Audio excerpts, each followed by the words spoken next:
за интерес и за вашето присуство на овој широка дебата и да оставаме. Нема ни да должам јас премногу во ова воведно излагање, навистина ова е само уште една фаза од еден процес кој што го водиме заедно за измени на законот за аудио и аудиовизуални медиумски услуги. Сосема на кратко на почетокот ќе се осврнам на два дела. Нема да навлезам во содржината, поприлично ја знаете, објавена е, јавни се предлозите на текстот на законот и сите фази кои што се подготвува. Малку да го објасниме самиот процес за оние можеби кои што помалку беа вклучени и да објасниме како ќе продолжиме. И после сакам едно лично видување околу целата работа, а колегата Поповски после ќе навлезе малку во содржината на самиот закон.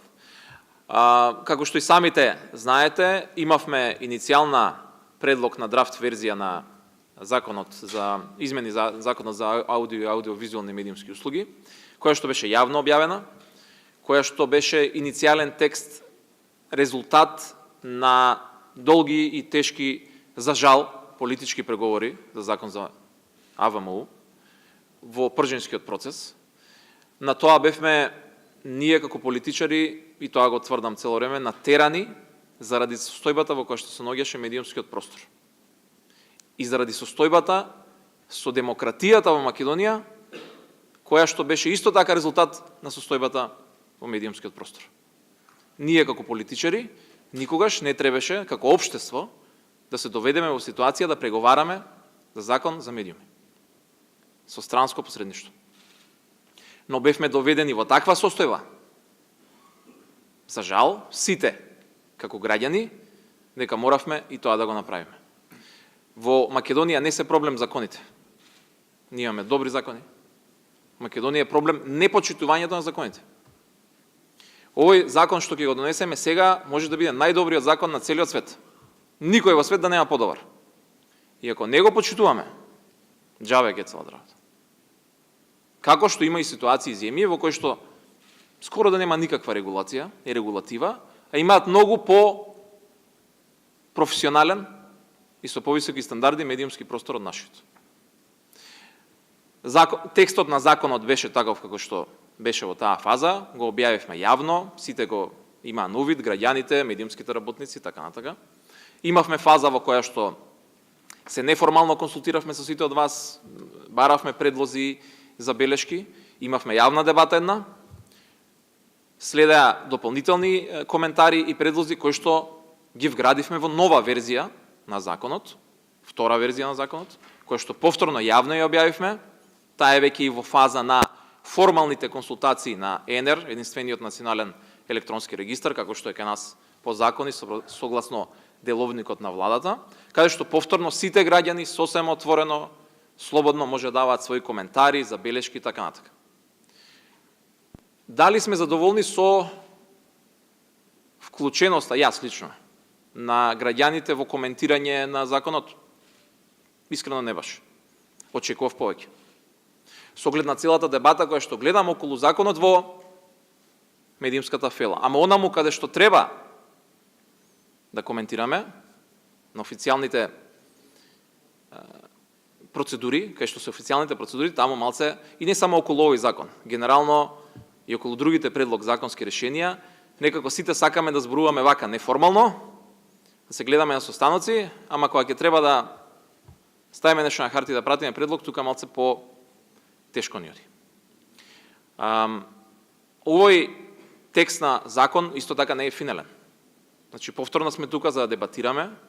Законот е на ЕНЕР до 30 ноември, ако не се лажам, каде што се уште има шанса сите да предлагаат, да даваат своји сугестии и мислења, па дури потоа таа одредена верзија на законот ќе испратиме да своите коментари ги дадат и од страна на ОПСЕ и од страна на Европската комисија и дури после ќе влезе во процедура.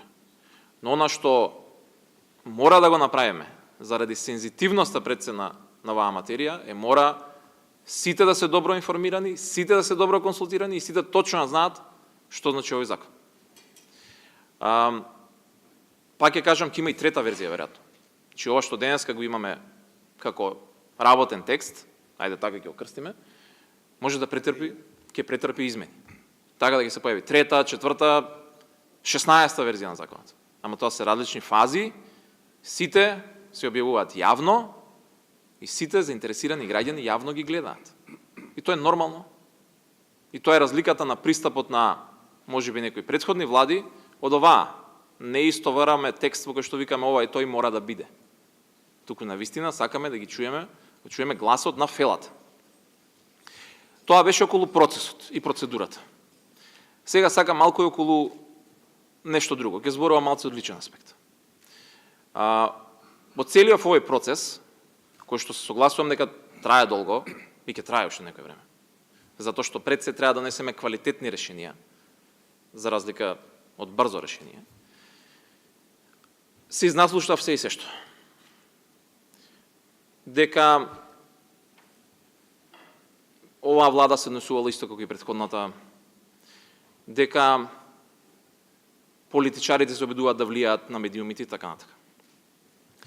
Најискрено, најотворено сакам да ви кажам. Еден сум од оние чиј што живот беше загрозен на телевизија. Значи пред камери. Начинот на кој што, само за тој еве настан ќе зборувам, на кој што известуваа медиумите, беше далеко од професионалните стандарди, зборам не за сите сега, ама ако земеме општата слика. Ние имавме поделена слика. Она што мене ми е цел како министер е не ние да ви кажеме како влада на вас медиумските работници што треба. Ние сакаме вас да ве чуеме и цврсто стојам на позицијата, таа е моја лична позиција, дека не треба владата да е моторот на реформите во медиумите. Треба да сте вие медиумските работници. Ние да сме тука да ви дадеме простор и механизми како тоа го направите. Ама на крајот на денот вие треба да се договорите што е тоа што е најдоброто за вас. Или можеби не треба никаква измена и никаква регулација. И професионалните стандарди ќе се кренат доволно за да може да се има некаква сама регулација. Пред неколку дена имав сосема случајно приватна дискусија со неколку ваши колеги дали има потреба да се менува законот за медиуми. Тие ме прашаа мене, јас па им возвратив со прашање што тие мислат. И сега, може би звучи грубо, ама при што беа од иста редакција се скараа. Едни мислеа дека треба, други мислеа дека не треба. И влегува во дебата. Ама, апсолутно не смее да сме ние тие кои што ја кажеме дали треба или не треба. Очигледно е треба дека да има дебата, луѓето се ги кажат своите мислења и заедно вие да се согласите да кажете што треба да се направи, а што не треба. Ние ќе сме секогаш тука да помогнеме во спроведување на тие реформи за кои што вие сметате дека се потребни. И тоа е целата поента на целиот овој широк процес на консултации, на можеби подолг процес, но не само за овој закон.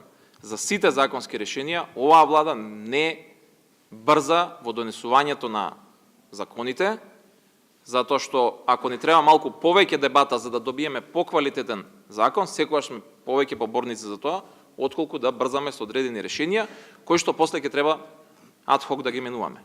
На крајот на денот, пак ништо не е врежано во камен.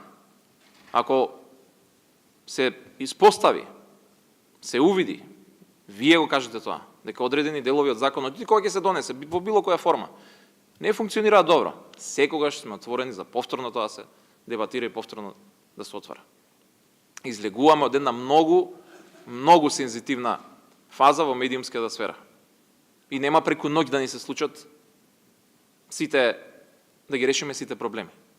Тие ќе останат и понатака дел, ама заедно ќе треба да сме тука, на иста маса, за да ги колегијално решаваме.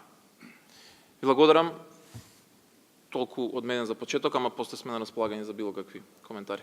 Ви благодарам на сите што 10 саат са бајле, присуствувате на оваа дебата. Ова за новинарите и медиумските работници е чудно време. Меѓутоа, самото присуство овде говори дека навистина сме многу заинтересирани оваа материја да ја поставиме на вистински основи и законот што сакаме да го донесеме заеднички сите да ги регулира сферите во индустријата на начин на кој што ќе ги задоволи најголемиот број на чинители подеднакво.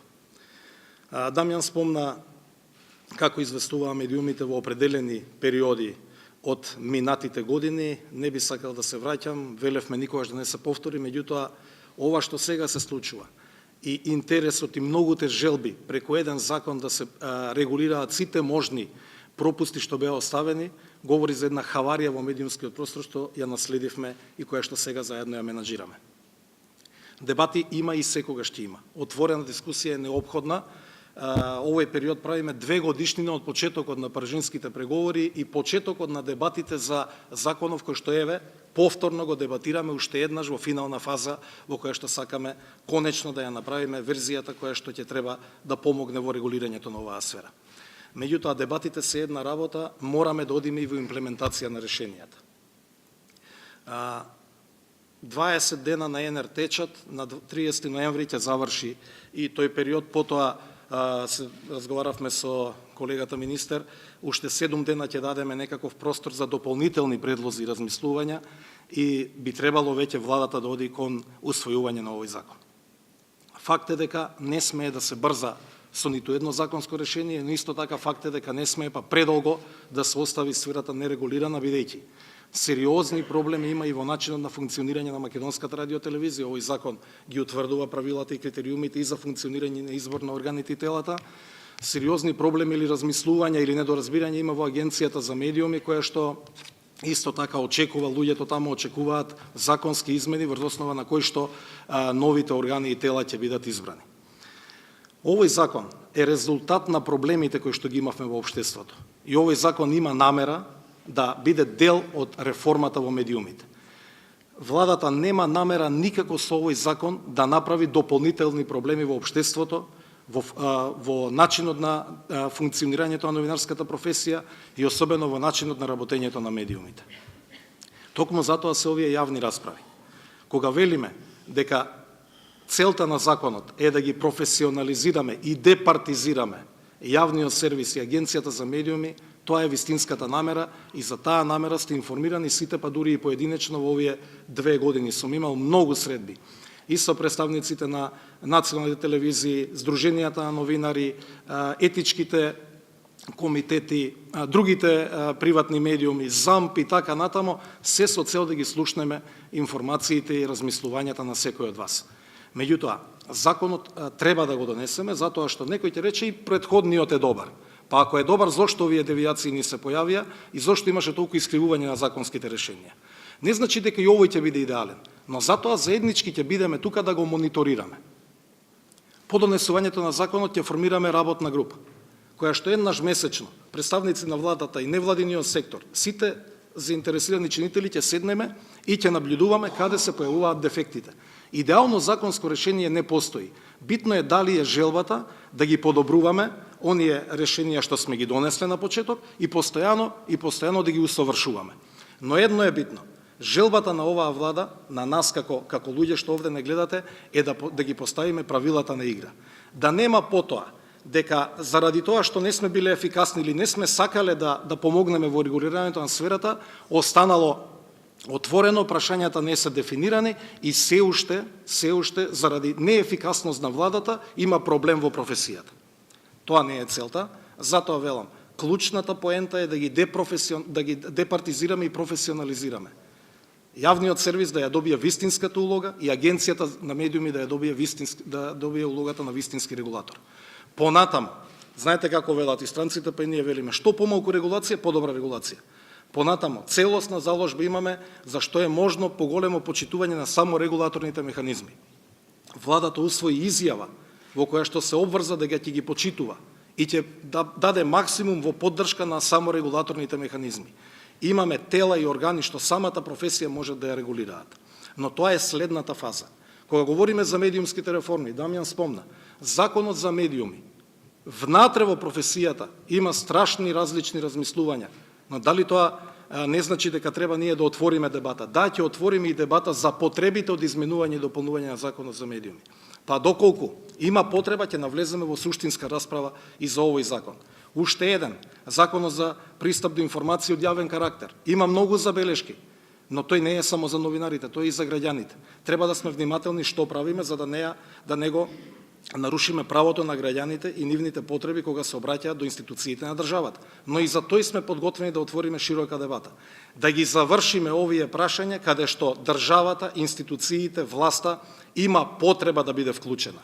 И потоа, кога ќе ги поставиме на реални основи стандардите на професиите и регулацијата, за да може самата професија внатрешно да се регулира. Нашата желба е во периодот што следи, улогата на владата и на институциите на владата да е што помала и да стане минорна или беззначајна. Самата професија, еснавските здруженија да ја добијат својата улога, да можат да си ги регулираат состојбите внатре во професијата. И на крајот на криштата, доколку има потреба од владата, тие барања да дојдат од професијата. Никогаш повеќе нема да се случи оваа влада да носи закони натурени и со притисок. Но исто така ве молам, разберете не дека и овие предлог решенија, како што и Дамјан кажа, се предлог решенија. Можеби некои од нив се проблематични, не се идеални, погрешни. Затоа дискутираме, затоа дебатираме. Жестината на реакција во јавноста за некој предлог решенија ме изненадува, да ви кажам искрено. Разбирам, после долги години немање дебата, сега сите сме спремни да дискутираме. И вред, но ве молам, само почитувајте го континуитетот. Ова се предлог решение. Законот во финална фаза ќе биде усвоен на влада. И повторно ќе биде предлог законско решение. Од тука оди во собрание. Тамо ќе има јавна дискусија. Тамо може секој со амандмани преку пратениците и пратеничките групи повторно да интервенира. И трета клучна работа можеби е за овој закон да добиеме поддршка од сите политички чинители во земјава. Не е владата единствена. Политичките партии имаат обврска, биле дел од пржинските преговори, некои не сакале да има промени, не сакале да има реформи, но сега е друга ситуација. Македонија мора да се реформира во сите сфери на општеството. Владата ќе побара поддршка од опозицијата за сите овие законски измени и решенија кои што ги носиме, затоа што е неопходно. Законот предвидува двотретинско мнозинство во собрание за избор и именување на органите и на МРТВ и на Агенцијата за медиуми. Што ако го немаме тоа двотретинско мнозинство во собранието? Дали тоа значи дека тамо може да заглави законот? И дали тоа значи дека ние веднаш треба да сме подготвени како да реагираме доколку не почувствуваме волја од другата страна? Јас искрено верувам дека опозицијата ќе најде доволно доблест да го поддржи овој закон и заедно да одиме во реформите што ќе значат подобрување и стабилизирање на медиумската сфера.